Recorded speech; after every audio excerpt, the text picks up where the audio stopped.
As usual, I've placed the next drawing that we're going to use in the demo project. It's called Using the Mouse. Using a mouse is pretty fundamental to most products nowadays that are based on either a PC or a Mac. And you'll use a mouse to generate objects, documents, drawings. All depends on what piece of software you're using. However, using the mouse in AutoCAD is quite different sometimes.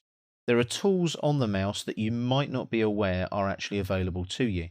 For example, if I roll up and down on the wheel on a mouse, I can zoom in if I roll the wheel up.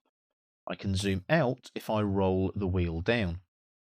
If I place the crosshair in a certain area of the drawing and roll up, I zoom in using that crosshair as the center of the zoom. If I roll back, the crosshair is the center of the zoom out as well. Now, let's say I zoom in way too far, so I go in way too far like that. Can't see where I am on the drawing, don't know which drawing I'm in even. If I double click on the wheel and use it as a button, it does what is called a zoom extent and zooms to the extent of the visible drawn objects on the drawing.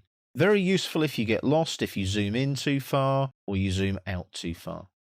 Now there's one more tool that's very, very useful on that wheel.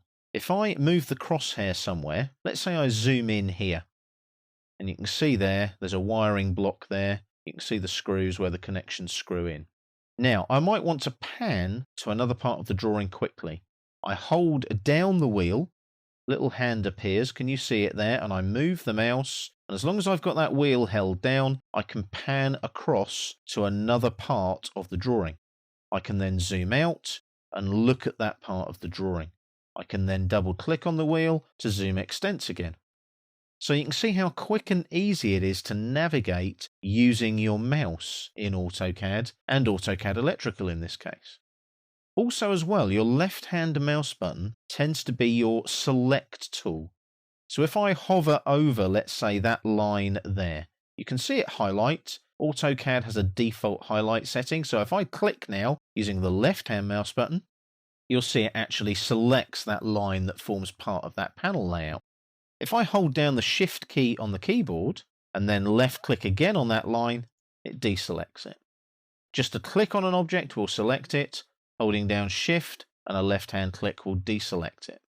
Now, the right-hand mouse button is very important.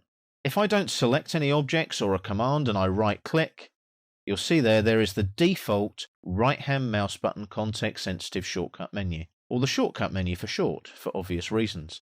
And you'll notice I can repeat previous commands there, just by hovering there. I can go to the clipboard, cut, copy and paste. I can isolate objects and hide objects and end the object isolation. We'll look at that later. I can undo a pan and a zoom. I've got pan, zoom, I've got steering wheels, which we don't really need to touch on in this particular case. We're only working in a 2D environment. Steering wheels tend to be more adaptive to a 3D environment. Action recorder, we can record our movements as small macros if we want to. We've got selection, so we can select an edge, a face, but again, that's more 3D orientated. I've got quick select, where I can quick select a global group of objects. I've got quick calc, find, and options that we looked at earlier when we were setting the open and save. I'll just hit escape there to lose that shortcut menu. Now that shortcut menu is also context sensitive.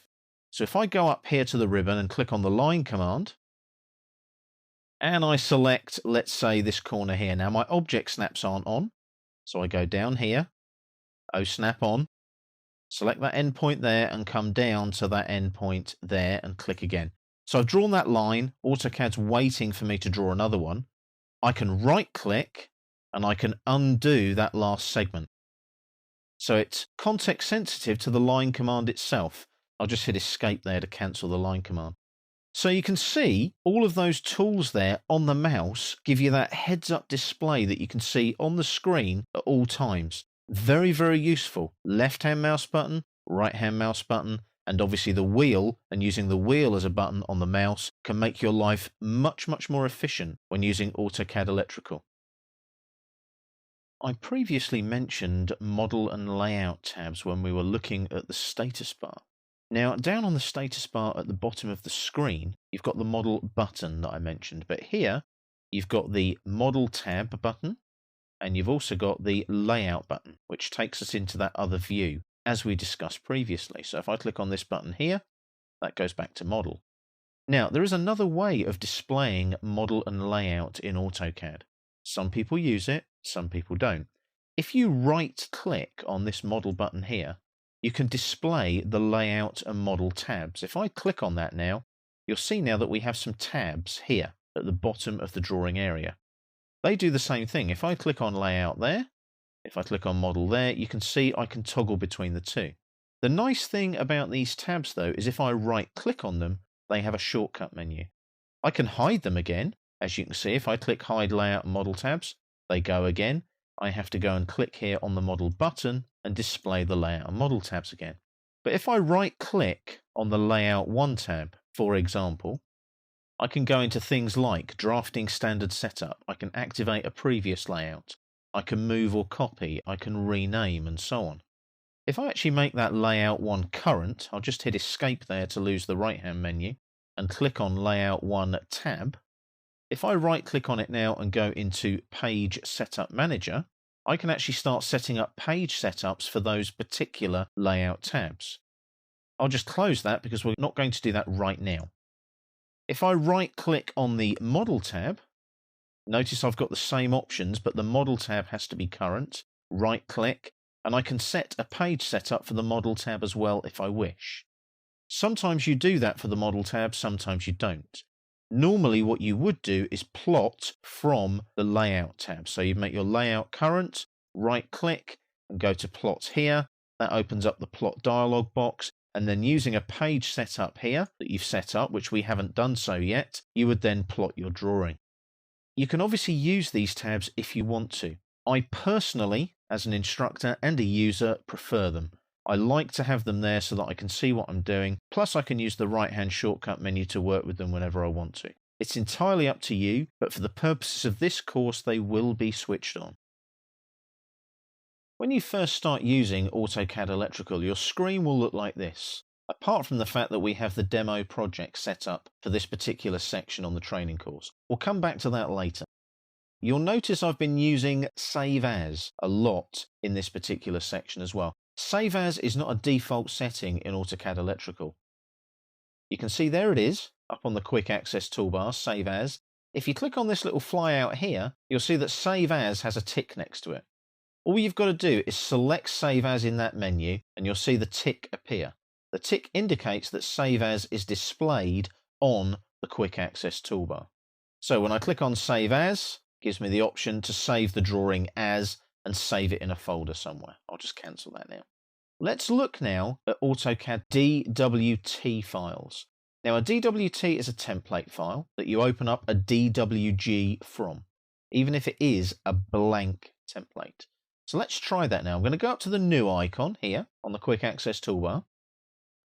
When I click on New, it takes me to the default template folder that's set up when AutoCAD Electrical is installed. And you can see there's all these DWT files represented by these little red icons here. However, how do you know which DWT to use? Look at this big long list.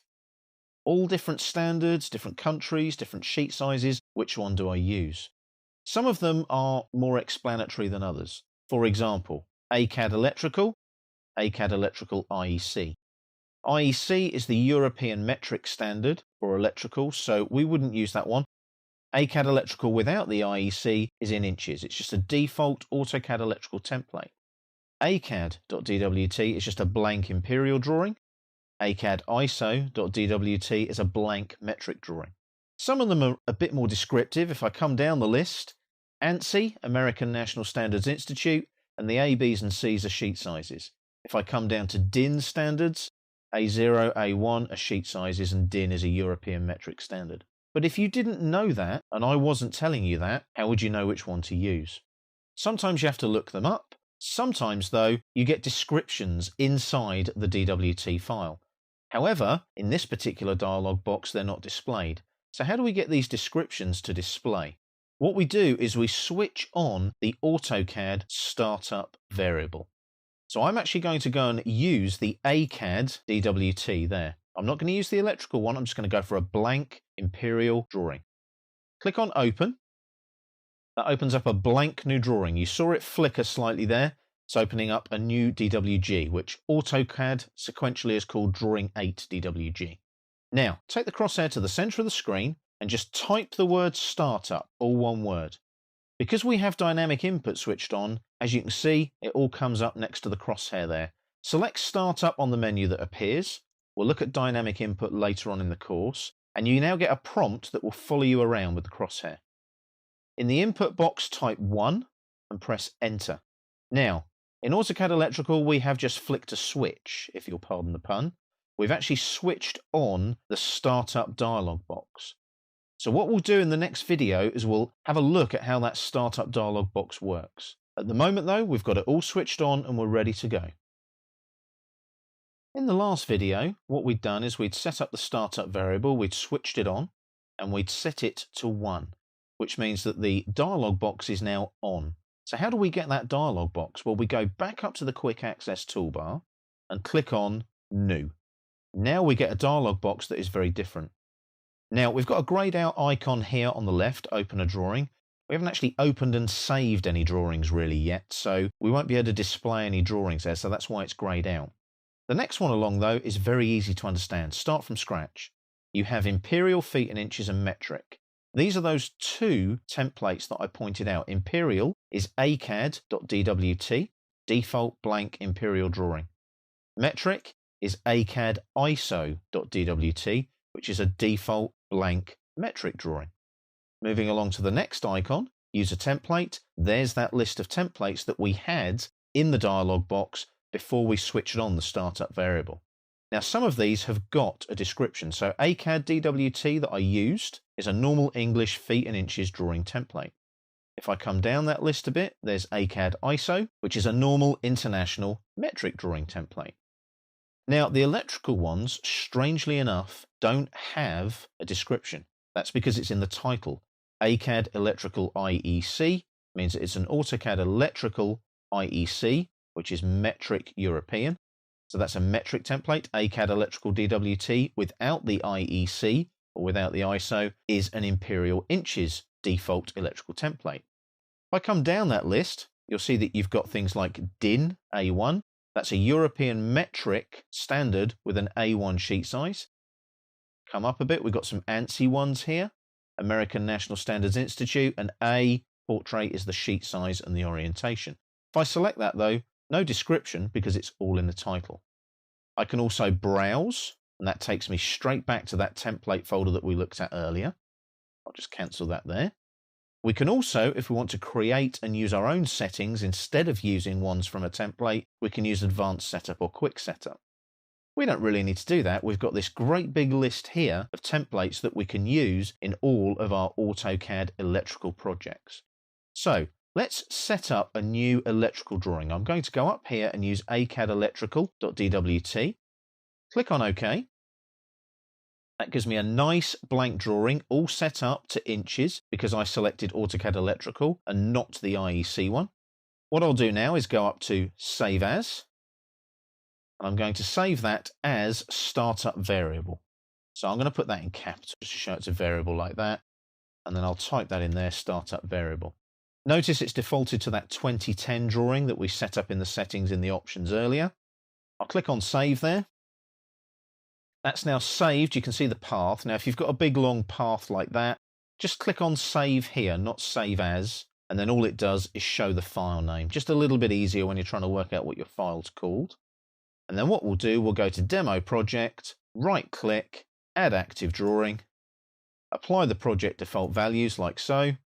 Takes a few seconds, and there it is there. The nice thing is now it's in the project, I can use these arrows here to toggle between drawings in the project. So that's my model and layout tabs. If I go back to using the mouse now, and you'll see they update as I go through. I can go back now, just by clicking on the arrows, I can toggle between the drawings in the project, which is a really nice way of moving around. So what we've done there is we've looked at Save As and how to get it on the Quick Access toolbar. We've set the Startup variable so that when we click on New, we get our Startup dialog box. And what we've also done is learned how to save an active drawing to our demo project. We'll go into Projects, and obviously electrical drawings in a lot more detail as we work throughout the course.